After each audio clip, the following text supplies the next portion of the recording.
Dearest darling, my universe, நாம் சேர்ந்தே செல்வோமா? எங்கேயாவது என் கற்பனையாலும் எட்டாத ஓரிடத்திற்கு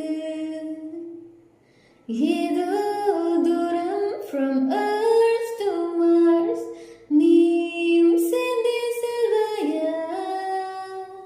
எங்கேயாயினும் இந்த தனிமை துளைக்க நீயும் நானும் செல்ல